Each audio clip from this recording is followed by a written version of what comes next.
for 1 month probably, but it doesn't mean we will not training. We will training and try to training hard. We still have a lot of group of muscles can train. We have back muscles, neck muscles, have legs. So we have a huge variety of jobs. Can do static exercises, can do stretching, whatever, running, jumping, swimming with one arm.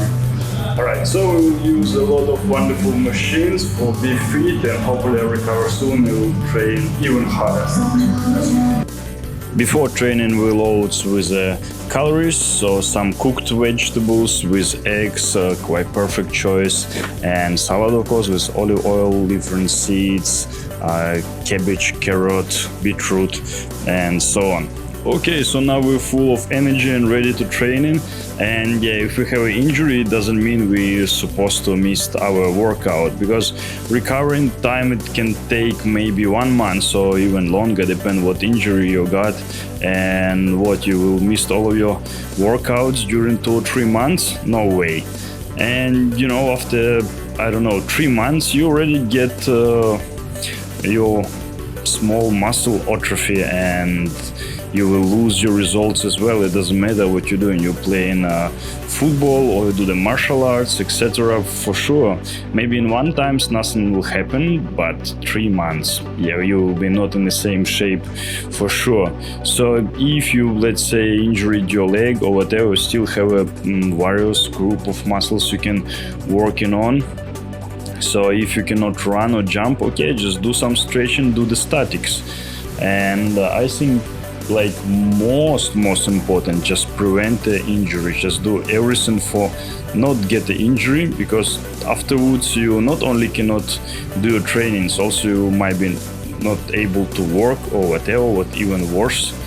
Unfortunately we live in a really harsh world, so if you will not work for months or even week time, yeah, you might get in debts.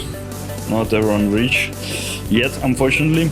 So try to prevent any injury on your workplace as well. So basically, if you're training, you're strong enough, so probably nothing supposed to happen to you. Because I know many cases people just take a heavy bag or lift a box with not straight back and bam, have a back problem. And you know, not any employee will pay for your medication time and so on. And if you don't have a insurance, medical insurance, is even worse, because I don't know, the hospitals, I think it's really commercial organization, and they try to earn on you as much as possible on any case. So yeah, as I said before, I injured my wrist on the boxing training, so it's really painful, but still possible to train in, and we have a big variety to do. So can do our abs muscle, have a lot of different exercises, and basic abs you can do literally every day, same like calves, same like forearms. Instead of that, can do the neck, let's say, can do the neck training. So probably I'll do the next video with different exercises, how to train in neck, like exercises from fitness and from wrestling. Basically from wrestling and yoga, I would say might be even better. What's really make it stronger, not bigger. But if you think your neck is too small, yeah, you can pump it up a bit. But usually if you like lifting weights, you're gaining weight, yeah, your neck's supposed to be a little bit bigger as well. But if genetically it's not so big, yeah, need to give a little bit attention to it. And also, yeah, if you have a weak neck, it's not so good, because it's really traumatical part. Most traumatical part by statistic, it's our knees, lower back and neck. So you fell, hit your neck or had an accident or something, that's it. If you do the boxing, you missed a punch or kick in your head and you have a weak neck, get dizzy straight away.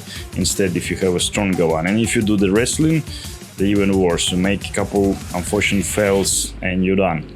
But in wrestling, before you start the competition, for sure you will train in months and your neck will work quite a lot up there. So in my case, I will be working on a back exercises and everything where I will not use my arm for some time. Let's see how it will be in a couple weeks. Maybe later on I'll do some static exercises.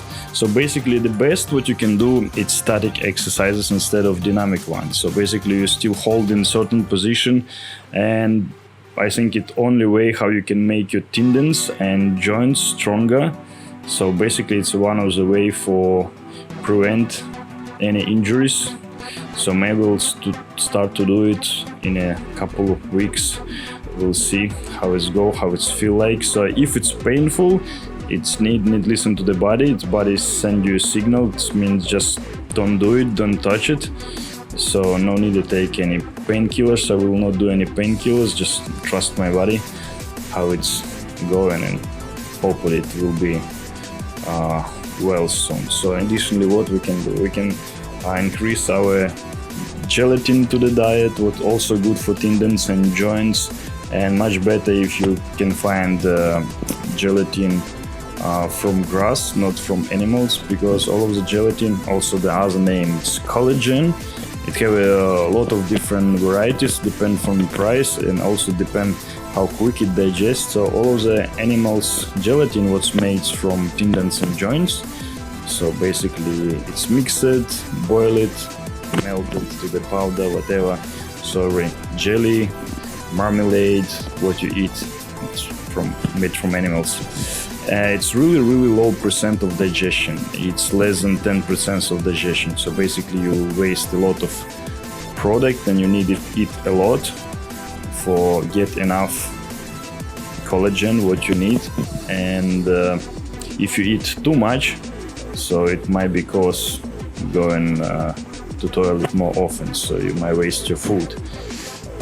Instead of gelatin, what you can take from certain herbs or roots, digest much quicker and digest almost all, so you need less of it, but it costs more. So it have a different grasses and leaves where you can take from, and fruits as well, so try to increase it. From different buds and supplement, what else might be really helpful? Glucosamine. So if you take collagen and glucosamine together, it's really helpful, but it might work maybe during the months or even 2 months time. So we'll see, because last time when I hit my feet on a Thai boxing, and was big disaster, was really uncomfortable to walk. I cannot run, I cannot jump, and it was more than months. So I took the supplements and the collagen, and basically it seems like helped me recover a bit quicker. So also I eat like salads every day, so I got a lot of ferments and vitamins, and of course the cottage cheese and different seeds and nuts for have enough protein, what also essential to the recovery. So basically your nutrition is really important to it. So I'll do all of the exercises for not touch my arm at least for 2 weeks. After 2 weeks, if it will be a bit better, so we'll work with the arm as well. So now we'll train in the legs, we'll train in the back, abs, neck, so pretty much enough. And still we can do the 2 trainings for the legs. 1 week I will focus on the front side, and second part I will focus on the leg biceps, and calf muscles you can do like all of the time, so it's supposed to be quite fine. So yeah, if let's say depend on what part of the body you injure it, usually you can do the swimming, yeah. So if you injure the leg, you can work more with your arm. So if you injure the arm, you can work more with your leg. But swimming is really good for recovering, really good for relax your body. So basically swimming is really cool exercises we can do, not only for cardio, for active recovery as well. So in my case, I can do a lot of things like star jumps, I can do the runs, and of course walking, yeah. So different kind of cardio like cycling, no problem as well. So probably I will do on a rail bicycle. And additionally, we have a lot of different machines, so you can work on the machines as well. So with cardio, no problem as well. So if like you're in a really bad condition, you can do like a huge variety of exercises. Of course, depend what fitness center you have. Have a cycling machine for the arms, let's say, if you're injured your knee or whatever. Additionally, what can I suggest you for prevent the injuries, like stretching like super important, because you take a little bit bigger way, or you make something a little bit faster, or you run in a little bit of an uncomfortable position, or I don't know, in the martial arts, done some quick move and your muscle stretch and done. So it can be arm, chest, leg, everything. So if you do the stretching, it's really prevent any kind of getting injury, because you are more flexible, your legs, your back, your arms more flexible. And yeah, if I mean stretching, not stretch only back or only legs, you need to stretch literally all of your body. You need to stretch your fingers, your legs, your knees, your back, your neck, like literally everything, because it's not really work when you stretch only one part. Yeah, it will be more flexible compared to other, but what I prove on myself on the yoga, when I train in the yoga, so when you stretch all of your body, like this kind of lightness and flexibility work generally for all of your body. And anyway, everything is connected, so you cannot escape it. You cannot focus it only on your arms or only on your legs. That's everything important. So yeah, additionally, you can do the yoga. In yoga, you have like thousands positions what you can do with any kind of injury. If you have a knee or elbow injury, so you can do different kind of bending, static positions, different kind of stretching, breathing techniques, and so on. So it's a really huge variety, and now we have like a lot of information, a lot of pictures, descriptions, various books, articles, and videos. Yeah, now thanks God we have like hundreds of videos, and you can find on literally on any case.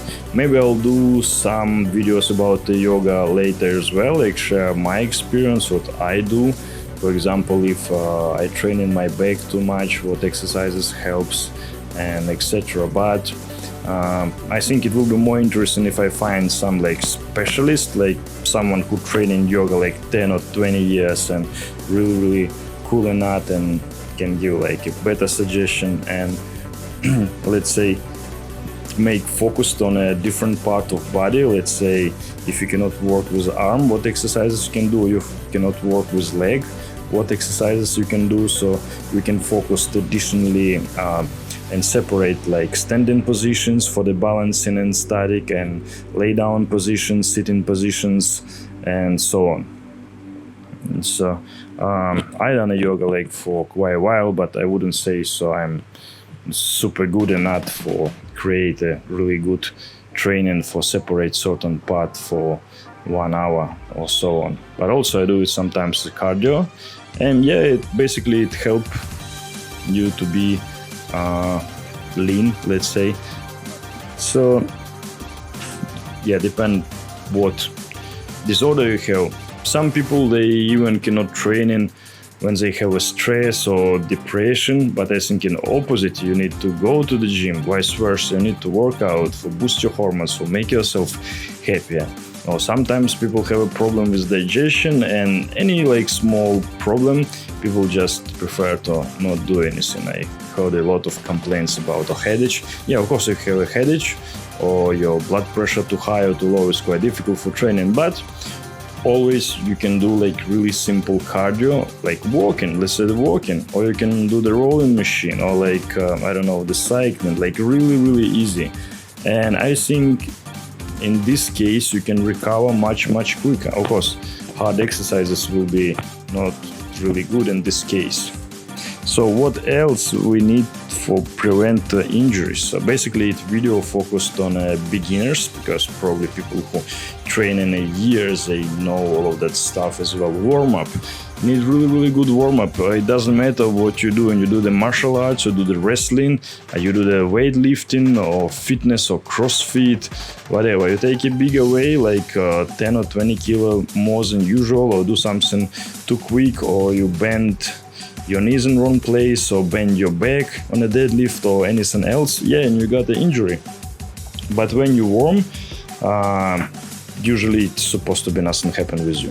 So warm up, so do any kind of warm up, like morning warm up with all of the body parts, movements, jumping, do some burpees, a little bit of squats, push-ups, sit-ups, whatever.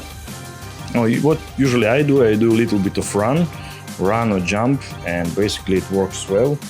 So at minimum 5 minutes, I say. So let's say you have no time at all, yeah, 5 minutes at least, but I suggest to do 15. So you do the 15 minutes warm up, and after cool down, so it might be extra half an hour. So training might be not 1 hour, 1.5 hours. But still, it always depends how much time you have. So if you like super limited and you can spend only 40 minutes on your training, yeah, okay, just do it warm up, like something like a HIIT cardio or whatever, 5 minutes, do your training, do a little bit of cool down. If you don't have a time for cool down, okay, just walk fast and slow it down for additional 5 minutes, and you'll be super cool. So not only warm up is really important, what you can do, let's say on a machine, on any machine, if you're training for quite long already, like months or so, you can do quite active warm up. But basically, let's say on a martial arts, judo, sambo, whatever, warm up, even for beginners, it seems like a training, because the intensity is really high and people get super tired in first 15 minutes. But in months you get okay, just do the warm up and you're fine. So cool down is really important as well, because you put your heart rate really high, especially if you do the circuit or boxing or kickboxing, whatever. Maybe you do the CrossFit, so with really high intensity, and your blood pressure is very high, and after you just don't do nothing and stand still, or even worse, you sit. So when you sit or lay down, you just put more pressure on your blood vessels, and you put even more pressure to your heart, what's not really good. So best way you can do, same like you do after each set, when you put your blood pressure up and heartbeat up, you just do the small movements or small walking, just cool it down. So basically after your training it was really harsh, same, you can do the machine, like a cycling machine or rolling or whatever, and just slowly just slow it down. Or walking, I would say walking is really good. Or you can do the like small body movements, like bend your body to different sizes, so same like morning exercises what you done in the school or university. And after that, I think walking is just the best part what you can do. But what I like, when you warm up, you done your fitness, you finish your training, and then you cool it down, and when you almost cool down and still warm, you can do the stretching. So basically on the stretching, your heartbeat, it will be still not so low, and also when you warm up enough, it will be more easier to stretch your back, your neck, your arms, your legs as well, so you can shut the two rabbits at one time. So I think for the basic tips it's quite enough. And yeah, of course, if you are beginner, so manage your intensity like step by step. So make your training harder step by step, don't force yourself, and you'll be sure you'll not get any injury. So same if you're working with a big weights, just take it little by little, increase it training by training. Even if you have really good progress, you feel like you can do it well, okay, just don't be in rush for the big weights, no need to lift like 200 or 300 kilo, okay, try to make like 1 or 2 reps more. If it's going well, cool, just try to add additional set, working well, cool. Add 5 kilo, next training add 10 kilo, and just go up slowly. So it's growing, it's just great. Just no need add every training like 50 extra kilo and after just break your backs or injure your knees or so on. Even people who train in years, people who are professional athletes, I mean, still getting injuries. So something you need to keep in mind. And what I focus it more to make my videos like in a general health, like not only like to be good looking or just fit, like be healthy, like extend your life longer as possible, and change the quality of life, like make your activity a bit higher and change quality of life so you can enjoy your daily base things like much more, and you not feel like a lazy bag, you're just sitting on the sofa, you cannot do anything. So you always charge it of energy fully, you just ready to action, you go to job smiling, glad to meet your friends, always have a full tank of your super divine energy what was given to us by, I don't know, creator or someone, and we just don't use it. So basically like simple activity, simple managing of food, and just try to stay positive, try to little bit manage of your thoughts, like no destructive thoughts, and you will be super fine. You'll be always happy, always glad to do the things you're doing, and so on. So same about activity, that choose activity what you really enjoy. Yeah, so if you're like suffering on a training, so probably need to change something. And alright, I don't want to make a video too long because some guys they complain about the previous video, so it's a little bit too long, so I try to make it shorter as possible. So yeah, be fit and well, super healthy, and stay tuned.